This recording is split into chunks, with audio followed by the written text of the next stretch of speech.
Breaching the Marianas, The Battle for Saipan. By Captain John C. Chapin, USMCR, retired. It was to be a brutal day. At first light on 15th of June, 1944, the Navy fire support ships of the task force lying off Saipan Island increased their previous day's preparatory fires involving all calibers of weapons.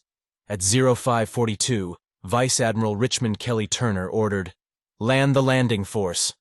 Around 0700, the landing ships, tank landing ships, moved to within approximately 1,250 yards behind the line of departure. Troops in the landing ship tanks began debarking from them in landing vehicles. Control vessels containing Navy and Marine personnel with their radio gear took their positions, displaying flags indicating which beach approaches they controlled. Admiral Turner delayed H-hour from 0830 to 0840 to give the boat waves additional time to get into position. Then the first wave headed full speed toward the beaches. The Japanese waited patiently, ready to make the assault units pay a heavy price. The first assault wave contained armored amphibian tractors with their 75mm guns firing rapidly. They were accompanied by light gunboats firing 4.5-inch rockets, 20mm guns, and 40mm guns. The landing vehicle tract could negotiate the reef, but the rest could not, and were forced to turn back until a passageway through the reef could be discovered. Earlier, at 0600 further north, a feint landing was conducted off Tanapag Harbor by part of the 2nd Marines in conjunction with the 1st Battalion, 29th Marines, and the 24th Marines. The Japanese were not really fooled and did not rush reinforcements to that area, but it did tie up at least one enemy regiment. When the landing vehicle tract armored and troop-carrying landing vehicle tract reached the reef, it seemed to explode. In every direction and in the water beyond on the way to the beaches, great geysers of water rose with artillery and mortar shells exploding. Small arms fire, rifles, and machine guns joined the mounting crescendo. The landing vehicle tracked ground ashore. Confusion on the beaches, particularly in the 2nd Marine Division area, was compounded by the strength of a northerly current flow, which caused the assault battalions of the 6th and 8th Marines to land about 400 yards too far north. This caused a gap to widen between the 2nd and 4th Marine Divisions. As Colonel Robert E. Hogaboom, the operations officer of the expeditionary troops, commented, "The opposition consisted primarily of artillery and mortar fire from weapons placed in well-deployed positions and previously registered to cover the beach areas, as well as fire from small arms, automatic weapons, and anti-boat guns sighted to cover the approaches to and the immediate landing beaches."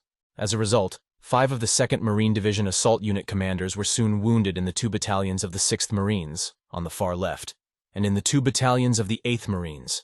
With Afetan Point in the middle spitting deadly enfilade fire to the left and to the right, the next units across the gap were 2 battalions of the 23rd Marines, and finally, on the far right, 2 battalions of the 25th Marines.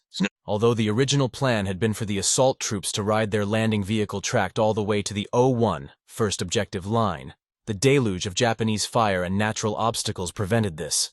A few units in the center of the 4th Division made it, but fierce enemy resistance pinned down the right and left flanks.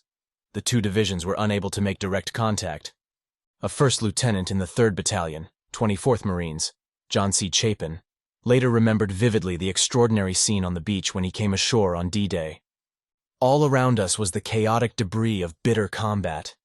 Jap and Marine bodies lying in mangled and grotesque positions, blasted and burnt-out pillboxes, the burning wrecks of landing vehicle tract that had been knocked out by Jap high-velocity fire, the acrid smell of high explosives, the shattered trees, and the churned-up sand littered with discarded equipment. When his company moved inland a short distance, it quickly experienced the frightening precision of the pre-registered Japanese artillery fire. Suddenly, wham! A shell hit right on top of us. I was too surprised to think, but instinctively all of us hit the deck and began to spread out. Then the shells really began to pour down on us. Ahead, behind, on both sides, and right in our midst. They would come rocketing down with a freight train roar and then explode with a deafening cataclysm that is beyond description. It finally dawned on me that the first shell bursts we'd heard had been ranging shots, and now that the Japs were zeroed in on us, we were caught in a full-fledged barrage. The fire was hitting us with pinpoint accuracy, and it was not hard to see why. Towering 1,500 feet above us was Mount Ta Po Chau, with Jap observation posts honeycombing its crest. D-Day at Saipan. Initial landings and night defensive position. That night, the lieutenant and his runner shared a shallow foxhole and split the watches between them. Death came close. Slowly, very slowly, the hours of my watch passed, and at last I leaned over and shook my runner awake. "It's time for your watch," I whispered. "Look out for that place over there. Maybe Japs in it. Keep awake." With that, I rolled over on the ground and was asleep in an instant. Right away, it seemed, someone was shaking me and insisting, "Wake up!" I jerked bolt upright. In combat, your reflexes act fast and you never go fully to sleep. A glance at my watch showed that it was almost dawn. I turned to my runner who was lying against me, asleep. "Let's go," I said. Passed the word to the squad leaders to get set. He didn't stir. I shook him. He still didn't move. He was dead. With the callousness that war demands, I rolled him over, reached for his canteen, and poured the precious water into my own canteen. Then, I left him lying there. All the assault regiments were taking casualties from the constant shelling that was zeroed in by spotters on the high ground inland. Supplies and reinforcing units piled up in confusion on the landing beaches. Snipers were everywhere. Supporting waves experienced the same deadly enemy fire on their way to the beach. Some landing vehicle tracked lost their direction, some received direct hits, and others were flipped on their sides by waves or enemy fire, spilling their equipment and personnel onto the reef. Casualties in both divisions mounted rapidly. Evacuating them to the ships was extremely dangerous and difficult. Medical aid stations set up ashore were under sporadic enemy fire. As the Marine artillery also landed in the late afternoon of D-Day and began firing in support of the infantry, it received deadly accurate counter-battery fire from the Japanese. The commander of the 4th Division, Major General Harry Schmidt, came ashore at 1930 and later recalled, "Needless to say, the command post during that time did not function very well. It was the hottest spot I was in during the war." We entered a little village called Charankanoa. We paused there to get some water. We had been pinched out of our zone of action. We were washing up and resting when all of a sudden mortar shells started to fall on us. We didn't know it at the time, but in a tall smokestack nearby was a Japanese forward observer. He was directing the fire, looking right down on us. It didn't occur to us that somebody could be up in that smokestack after all the preparatory naval gunfire and everything that had been fired into the area. But he was up there all right. He really caused a great number of casualties in G Company. He caught us without foxholes. We had that false sense of security from having been pinched out of the line. We thought we had a chance to relax. We didn't. So all had to dig holes in a hurry, and it's hard to dig a hole when you're lying on your stomach, digging with your chin, your elbows, your knees, and your toes. It is possible to dig a hole that way, I found. But we lost far more Marines than we should have before someone finally located that observer up in the smokestack. I don't know how tall the smokestack was, but I would say probably the equivalent of 2 or 3 stories high. From up there he could see the entire picture, and he really gave it to us. The night of D-Day saw continuous Japanese probing of the Marine positions, fire from bypassed enemy soldiers, and an enemy attack in the 4th Division zone screened by a front of civilians. The main counterattack, however, fell on the 6th Marines on the far left of the Marine lines. About 2,000 Japanese started moving south from Garapan, and by 2200, they were ready to attack. Led by tanks, the charge was met by a wall of fire from .30 caliber machine guns, 37mm anti-tank guns, and M1 rifles. It was too much, and they fell back in disarray. In addition to 700 enemy dead, they left 1 tank. The body of the bugler who blew the charge was slumped over the open hatch. A bullet had gone straight up his bugle. One of the crucial assets for the Marine defense that night, and on many subsequent nights, was the illumination provided by star shells fired from Navy ships.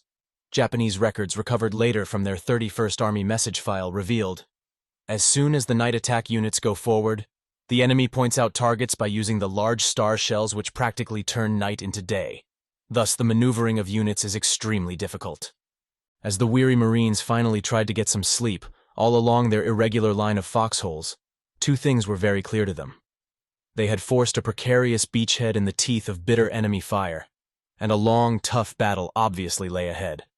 While the thoughts of the riflemen focused on survival and the immediate ground in front of them, the senior command echelons saw the initial success of the landings as a culmination of months of planning, training, and organization for a strategic strike on a crucial Japanese stronghold. The opportunity for this sprang from earlier Central Pacific victories. The marine conquest of Tarawa in the Gilbert Islands in November 1943, followed by the joint Marine Army capture of Kwajalein and Eni-Waitok atolls in the Marshall Islands in January and February 1944, had broken the outer ring of Japanese defenses and set the stage for succeeding operations. These earlier victories had moved up the entire American operational timetable for the Central Pacific by 3 valuable months. After discussions of various alternatives, such as an attack on the vast Japanese base at Truk, the Joint Chiefs of Staff had settled on the next objective, the Mariana Islands. There were to be 3 principal targets: Saipan, Tinian, and Guam. It was a daring decision, for Saipan was 1,344 miles from the Marshalls and 3,226 miles from Hawaii, but only 1,250 miles from Japan. Furthermore, the islands were linchpins in the revised inner defense line, which the Japanese felt they absolutely had to hold after their previous losses in the Central and Southwest Pacific. Saipan represented a whole new kind of prickly problem for an American assault.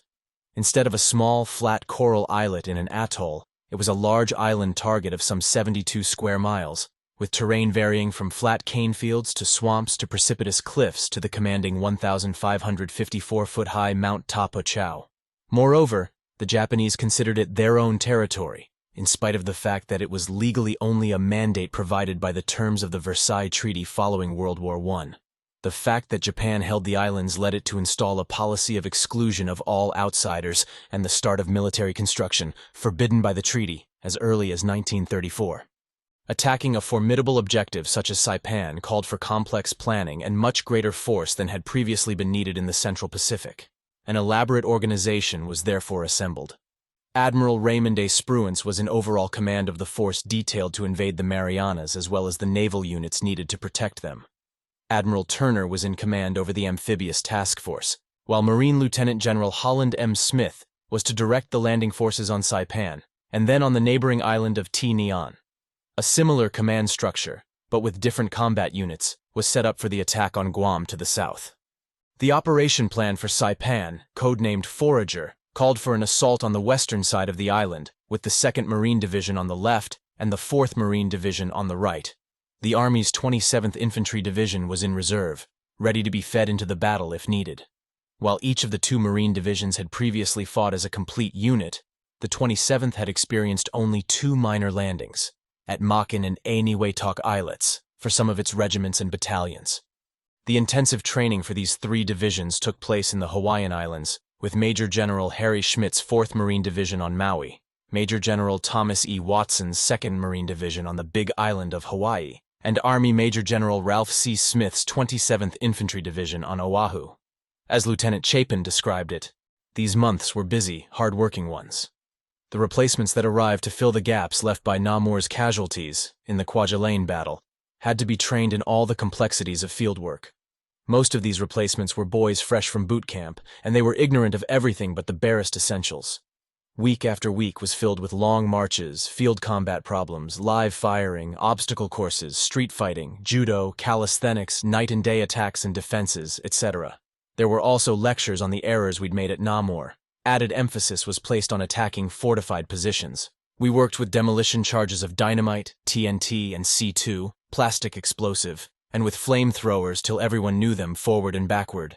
The month of May 1944 brought final maneuvers and practice landings for all 3 divisions. The operation plan looked neatly and efficiently organized on paper. In practice, it looked different to that lieutenant. To us in the lower echelons, it was just the same old stuff that we'd been doing for a solid year.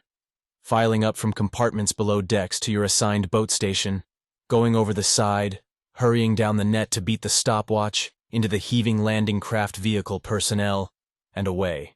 Then the interminable hours of circling, meanwhile getting wet, hungry, and bored. The K-rations, in a waxed box, tasted like sawdust. The weather got rougher and rougher.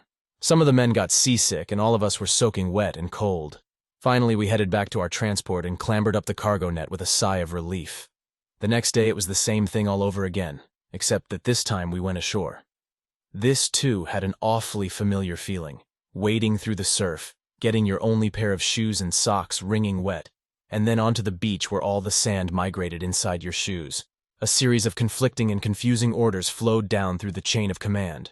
Halt and move on. halt, and move on, go here, go there. The vast attack force now gathered at Pearl Harbor. Although there were unfortunate accidents to some of the landing craft, over 800 ships set out in the naval component, some for direct fire support of the troops, some for transport, and some, the Fast Carrier Task Force, to make advance airstrikes and then to deal with the attack which the landing probably would incite from the Japanese Navy.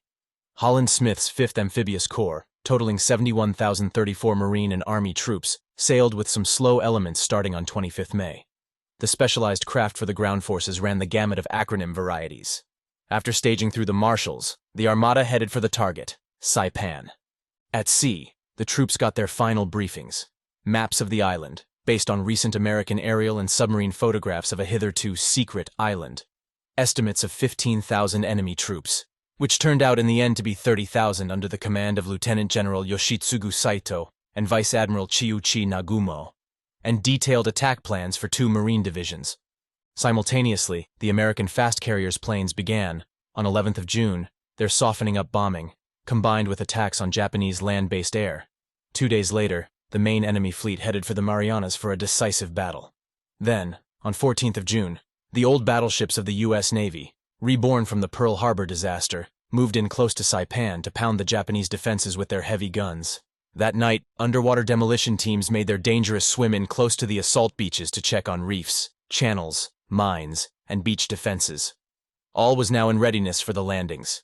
The bloody business of D-Day was, as the troops well realized, only a beginning for the long, grueling fight which began the next morning. Lieutenant General Holland M. Smith, one of the most famous Marines of World War II, was born in 1882. He was commissioned a second lieutenant in 1905. There followed a series of overseas assignments in the Philippines, Nicaragua, Santo Domingo, and with the Marine Brigade in France in World War I. Beginning in the early 1930s, he became increasingly focused on the development of amphibious warfare concepts. Soon after the outbreak of war with Japan in 1941, he came to a crucial position, command of all Marines in the Central Pacific. As another Marine officer later described him, he was of medium height, perhaps 5 feet 9 or 10 inches, and somewhat paunchy. His once black hair had turned gray. His once close-trimmed mustache was somewhat scraggly. He wore steel-rimmed glasses and he smoked cigars incessantly. There was one other feature that characterized him, a ferocious temper that earned him the nickname Howlin' Mad Smith, although his close friends knew him as Hoke. This characteristic would usually emerge as irritation at what he felt were substandard performances. One famous example of this was his relief of an army general on Saipan. A huge inter-service uproar erupted. Less than 2 years later, after 41 years of active service, during which he was awarded 4 Distinguished Service Medals for his leadership in 4 successive successful amphibious operations, he retired in April 1946 as a 4-star general. He died in January 1967.